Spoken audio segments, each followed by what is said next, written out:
A house that was never empty. If you're listening to this because you're thinking about buying an old house in the middle of nowhere, don't. Especially if the price seems too good to be true. People always tell you that every old house has a history. They're wrong. Some houses don't have history. Some houses have memories. And memories don't stay buried forever. I know that now. Because 6 months ago, I bought a house that was never empty. The listing appeared online at exactly 2:47 in the morning. I remember the time because I couldn't sleep. My divorce had been finalized only 3 weeks earlier. My apartment lease was ending, my savings were disappearing, and every night felt longer than the last. I wasn't searching for anything special. Just somewhere quiet. Somewhere cheap. Somewhere I could disappear for a while.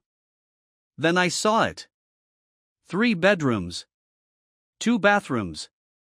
Almost 2 acres of land. Built in 1954. A detached garage. Finished basement. Original hardwood floors. Price: $42,000. I refreshed the page 3 times, convinced it had to be a mistake. It wasn't. Every other home in that area sold for at least 4 times that amount. There had to be a catch. But desperation has a funny way of making you ignore common sense. The next morning I called the realtor.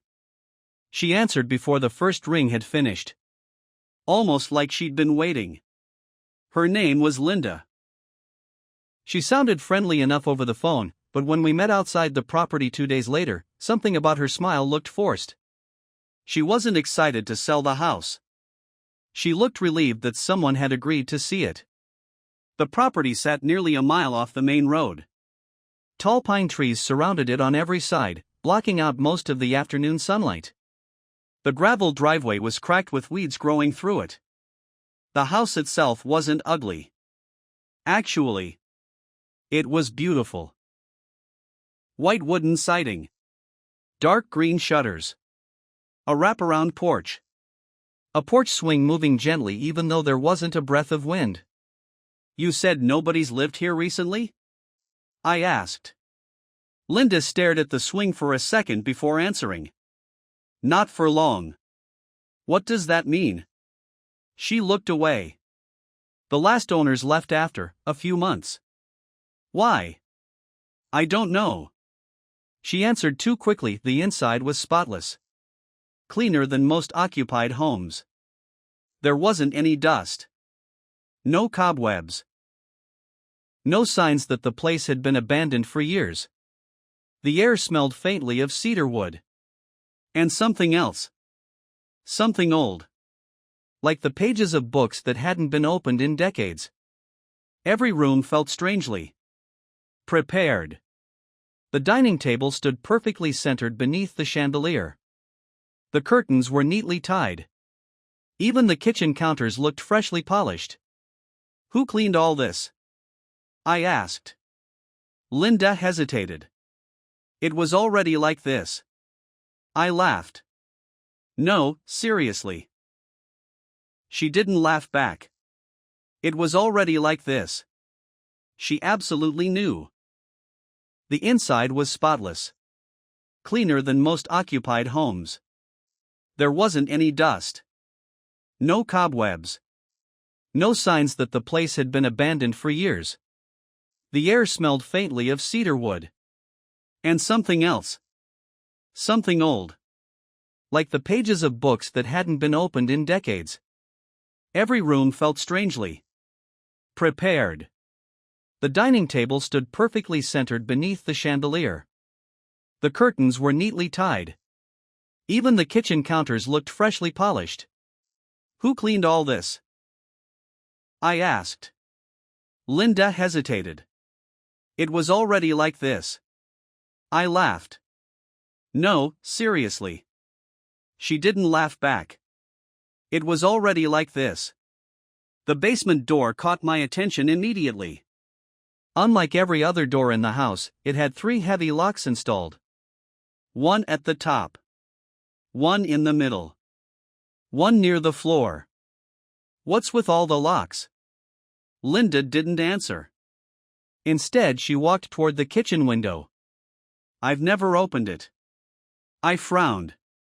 You're the realtor. I only show the property. So who's been inside? Silence. She avoided the question. That should have been enough for me to leave. Instead, I signed the papers 3 days later. Moving day arrived under a sky so gray it looked almost black.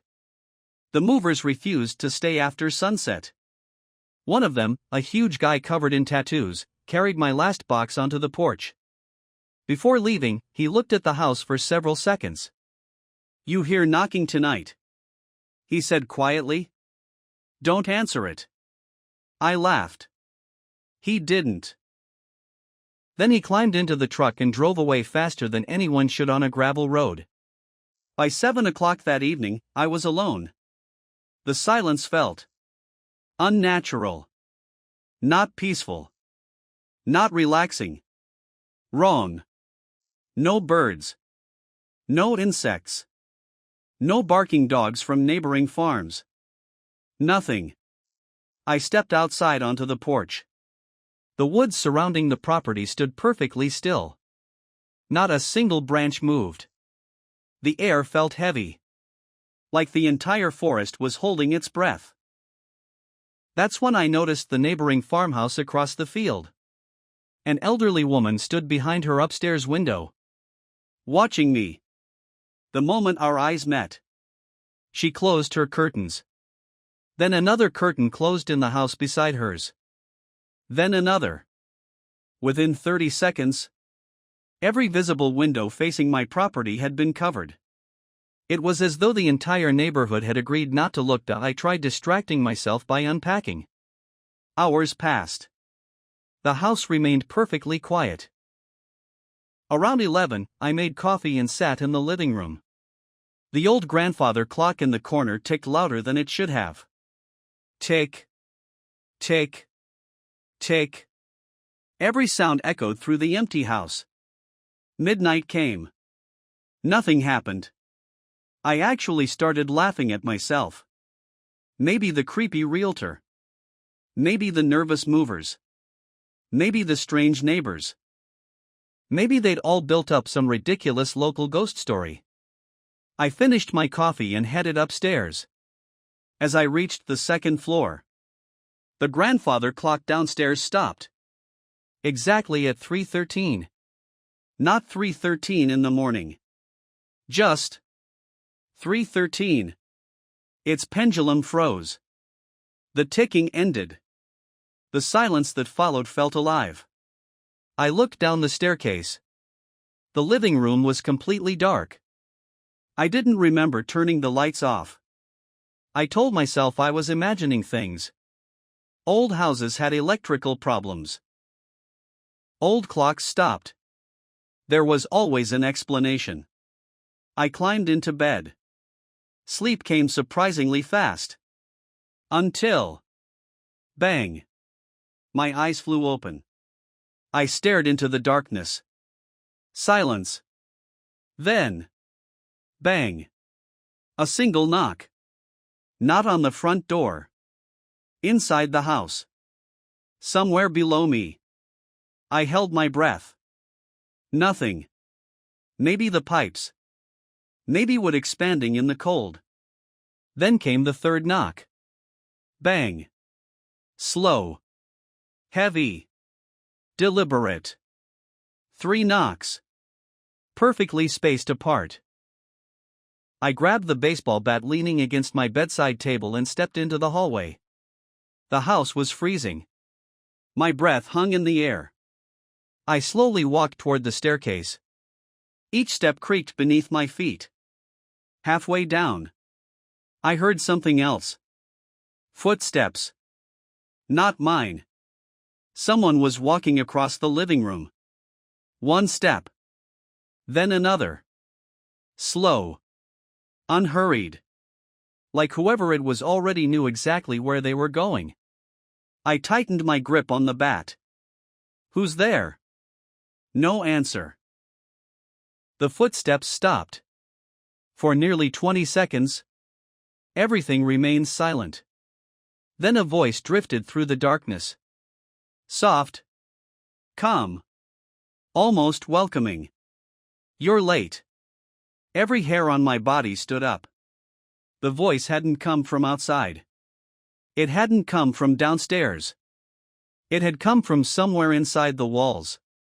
I flicked on the hallway light. Nothing. The living room was empty. The front door was still locked. Every window remained shut. No broken glass. No sign of anyone. Then, I noticed something that made my stomach twist. The basement door. The one with the 3 heavy locks. It was open. Only a few inches. Just enough for darkness to spill into the hallway. I was absolutely certain I had never touched it. And yet, one by one, the 3 locks slowly slid back into place. By themselves. Click. Click. Click. Then the door gently closed. As if someone had just locked themselves inside. I stood frozen, staring at it. Because I realized something horrifying. The locks weren't there to keep people out of the basement. They were there to keep something inside. And whatever it was, had just come back. I don't know how long I stood there. Maybe a minute. Maybe an hour. I couldn't take my eyes off the basement door. Every instinct in my body screamed at me to grab my keys, run outside, and never come back. Instead, I convinced myself there had to be a rational explanation. Sleep deprivation. Stress. The old locks had probably slipped because of gravity. The voice? Maybe a television from a neighboring house. The footsteps? An old building settling. That's the funny thing about fear. Your brain will invent 100 ridiculous explanations before accepting the impossible. Eventually, I forced myself back upstairs. I locked my bedroom door. Pushed a dresser against it. And sat awake until sunrise with the baseball bat resting across my knees. Nothing else happened. At least, nothing I heard. Morning made everything feel different. Sunlight poured through the windows, making the events of the night seem almost childish. I even laughed at myself while making breakfast. Maybe everyone in town had exaggerated the stories. Maybe I had simply scared myself. Then I noticed something strange. My moving boxes. I had left nearly 20 unopened boxes stacked against the living room wall. Now they were arranged neatly around the room. Books on one side. Kitchen supplies together. Bedroom boxes upstairs. Bathroom supplies outside the bathroom door. I stared at them. I knew I hadn't unpacked them. I lived alone. No one else had a key. For a long moment, I simply stood there. Then I smiled nervously. Maybe I'd done it before bed and forgotten. That explanation lasted about 5 seconds. Because every box had been opened. And carefully taped shut again. I searched the entire house. Closets. Bathrooms. The attic. Even outside.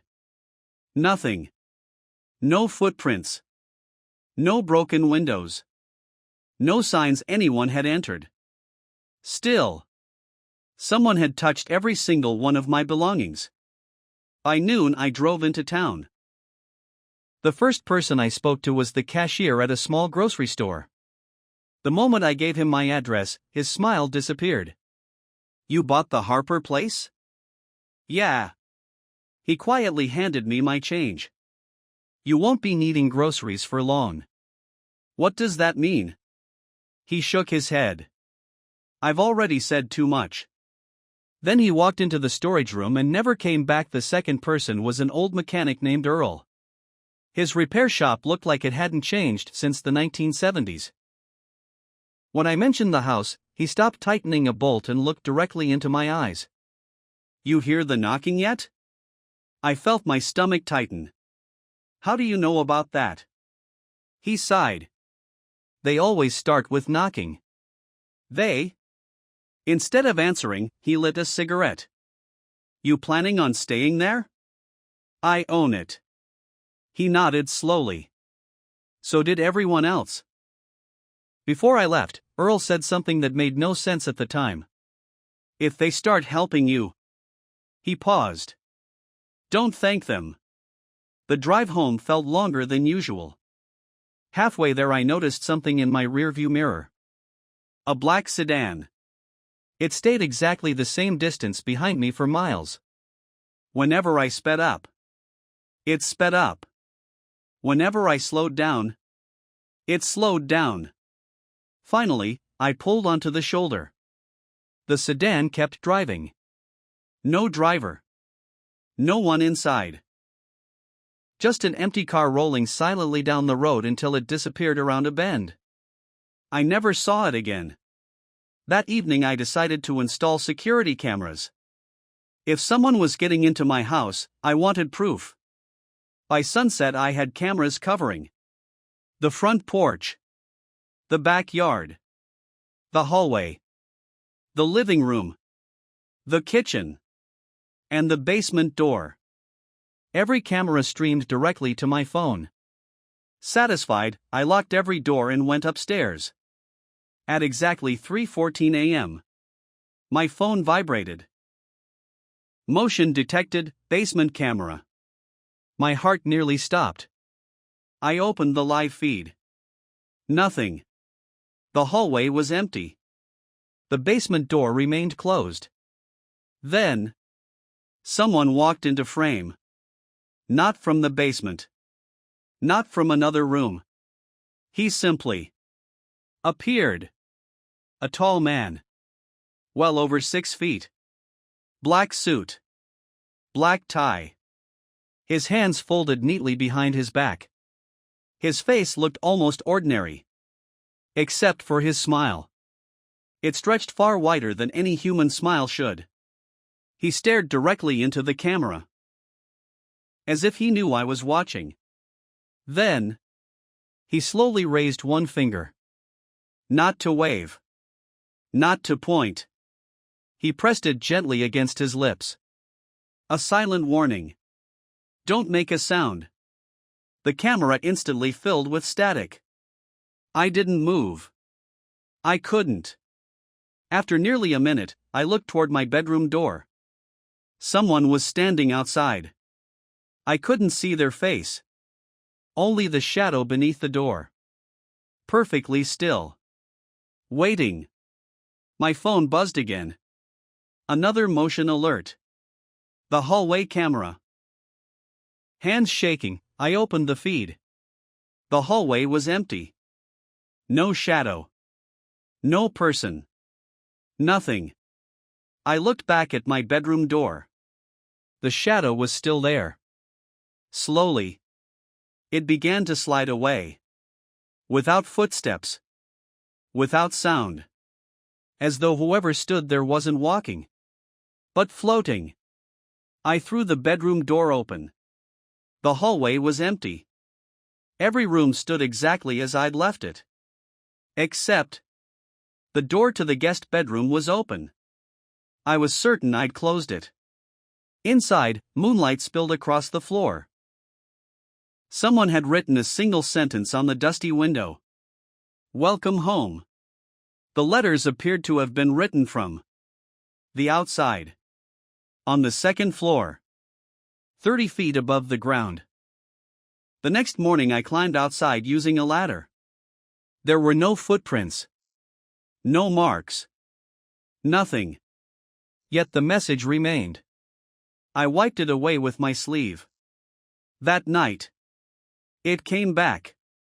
This time it read, "We missed you." I finally called the police. 2 deputies arrived around noon.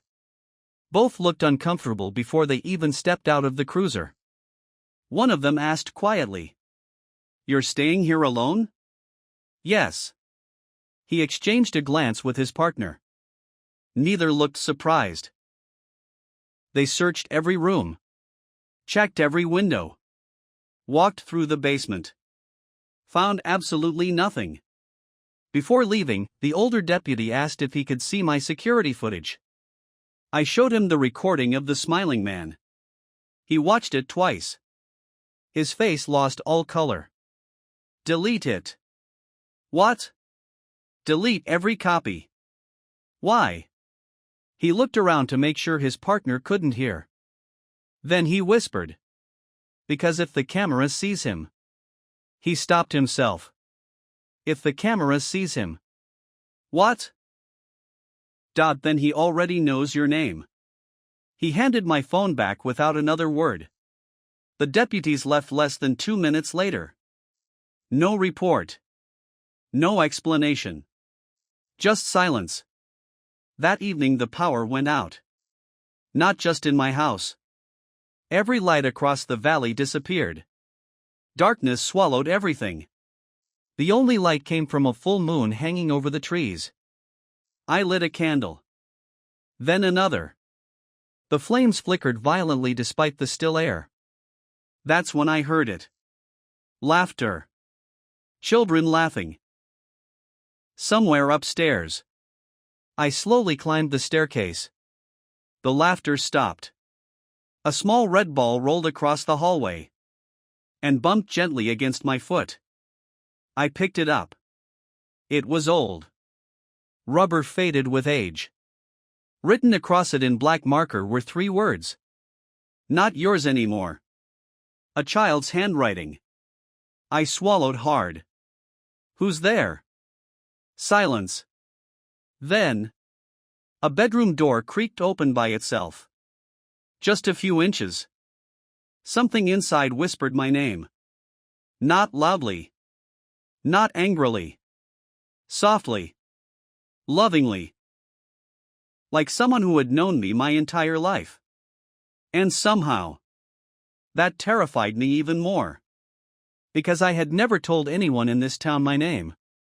I took one cautious step toward the open room. Then another. The whispering stopped. The room was empty. At least, that's what I thought. Until I noticed the rocking chair. It was moving. Slowly. Back and forth. Back. And forth. No breeze. No one sitting in it. Yet it rocked with the steady rhythm of someone patiently waiting. I backed out of the room without taking my eyes off it. The chair suddenly stopped. Completely still. Then, from somewhere deep inside the walls, came 3 familiar knocks. Bang. A pause. Bang. Another pause. Then the last one. Bang. Only this time. They weren't coming from the basement. They were coming from inside. My bedroom. I ran. Not toward my bedroom. Toward the front door. I didn't care about my clothes, my wallet, or my truck anymore. I just wanted out. I raced down the stairs 2 at a time, unlocked the front door, and stumbled onto the porch. The cold night air hit my face like ice. I sprinted across the gravel driveway toward my truck, fumbling for my keys. My hands were shaking so badly I dropped them twice. Finally, I unlocked the door, climbed inside, and turned the ignition. Nothing. The engine didn't even try to start. Again. Nothing. The dashboard lights stayed dark. The battery had been brand new. Outside, the forest was completely silent. Then, I heard footsteps. Not running. Walking. Slow. Patient. Crunch. Crunch. Crunch. Someone was crossing the gravel behind my truck. I looked into the rearview mirror. The man in the black suit stood 20 feet away. Perfectly still. His smile hadn't changed. He simply watched me. I slammed the truck into neutral and tried rolling it down the driveway. It wouldn't move. almost as if the tires had sunk into concrete. Then the passenger door unlocked by itself. Click. The door slowly swung open. No one was there. But I felt the truck sink slightly, as though someone had climbed inside. I didn't wait to find out. I threw myself out of the driver's side and ran into the woods. Branches whipped against my face as I pushed deeper into the trees. I didn't look back. I just kept running. After what felt like 20 minutes, I finally stopped to catch my breath. The house was gone. The driveway was gone. The trees around me looked unfamiliar. For one hopeful moment, I thought I'd escaped. Then I noticed something nailed to a nearby pine tree. A wooden sign, painted in faded white letters. Harper House. An arrow pointed ahead. I frowned. That couldn't be right. I had run in the opposite direction. I ignored the sign and kept walking. 5 minutes later, I found another one. Harper House. Another arrow. Again, it pointed forward. I changed direction. 10 minutes later, there it was again. Every path, every trail, every direction led back to the same house. By sunrise, exhausted and bleeding from dozens of cuts, I stumbled out of the woods. The wraparound porch stood directly in front of me. The porch swing moved gently, just as it had on the first day. It was waiting. So was the smiling man. He stood in the doorway with one hand resting on the frame. You always come back. I don't remember walking inside. One moment I was standing on the porch. The next, I was sitting at my own dining table. A cup of hot coffee rested in front of me. Steam rose from the mug. Across the table sat the man in the black suit. For the first time, he spoke. My name doesn't matter anymore. His voice was calm, almost kind. You've been wondering what this place is. I nodded. He smiled. This isn't a haunted house. He paused. It's a hungry one. He slowly stood and motioned for me to follow. Against every instinct, I did. He led me to the basement door. The 3 heavy locks unlocked by themselves, one after another. Click. Click. Click. The door creaked open. The basement was much larger than I remembered. Far larger than should have been possible.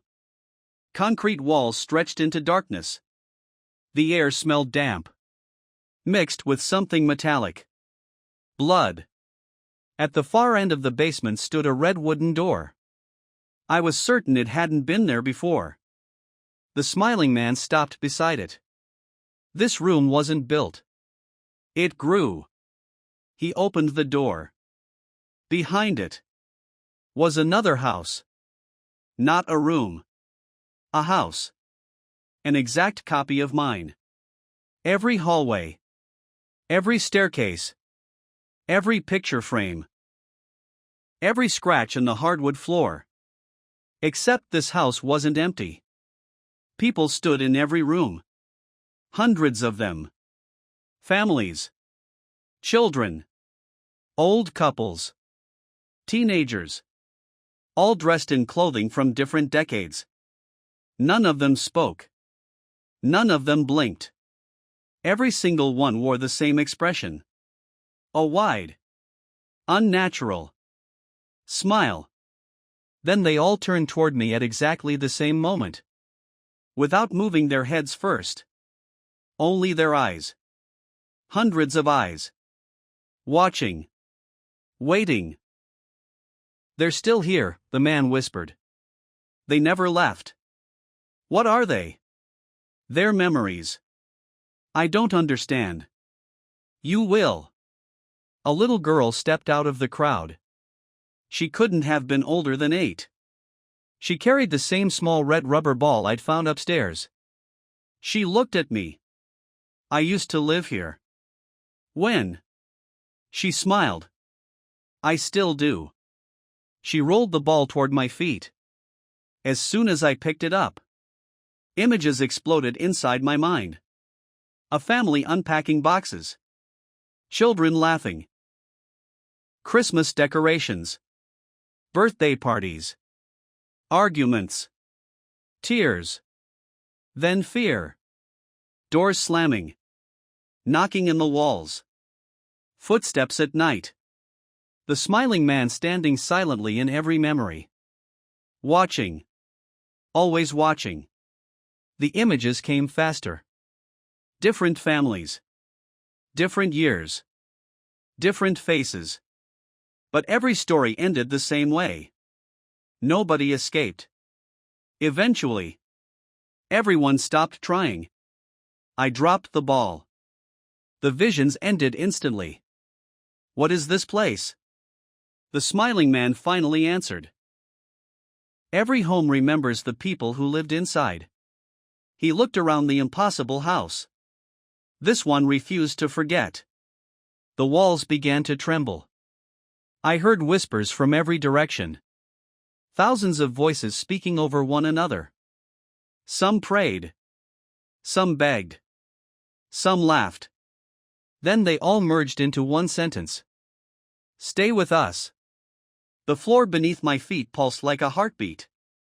Once. Twice. Again. The house was alive. I ran. I didn't know where.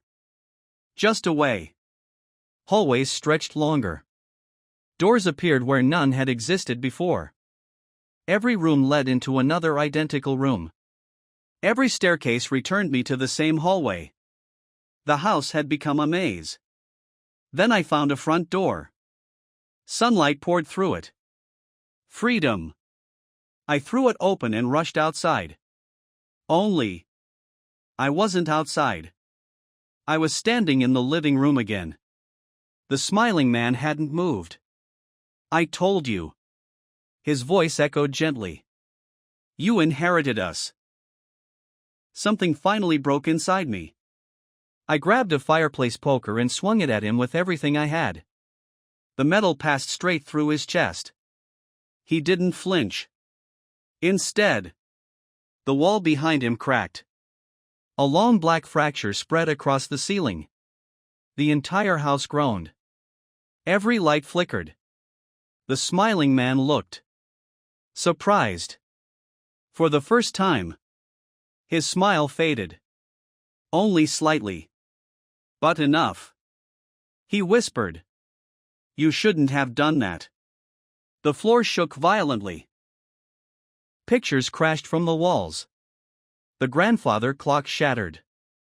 A deafening scream erupted from inside the house itself. Not from a person. From the building. The house was in pain. The smiling man looked at me with genuine anger. They'll wake up now. Every door upstairs burst open. Heavy footsteps thundered through the hall. Not one person. Hundreds.